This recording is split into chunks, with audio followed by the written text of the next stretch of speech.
Было яблоко, был ворон, был ежик, был зайчик.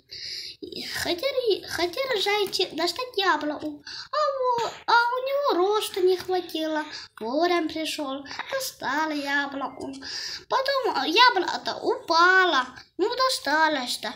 Ежик пришел, взял яблоко и ушел. Ворон сказал: моя яблоко, моя. Зайчик сказал: моя яблоко, моя. Ежик сказал: моя яблоко, моя. Потом они так вот ссорились. Потом пришел медведь.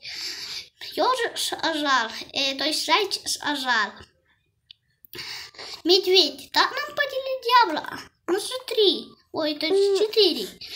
Потом медведь сказал: да это все просто, всего лишь нужно запомнить одно правило. Потом медведь сказал, короче, вот так вот. Медведь сказал одно простое правило — делиться.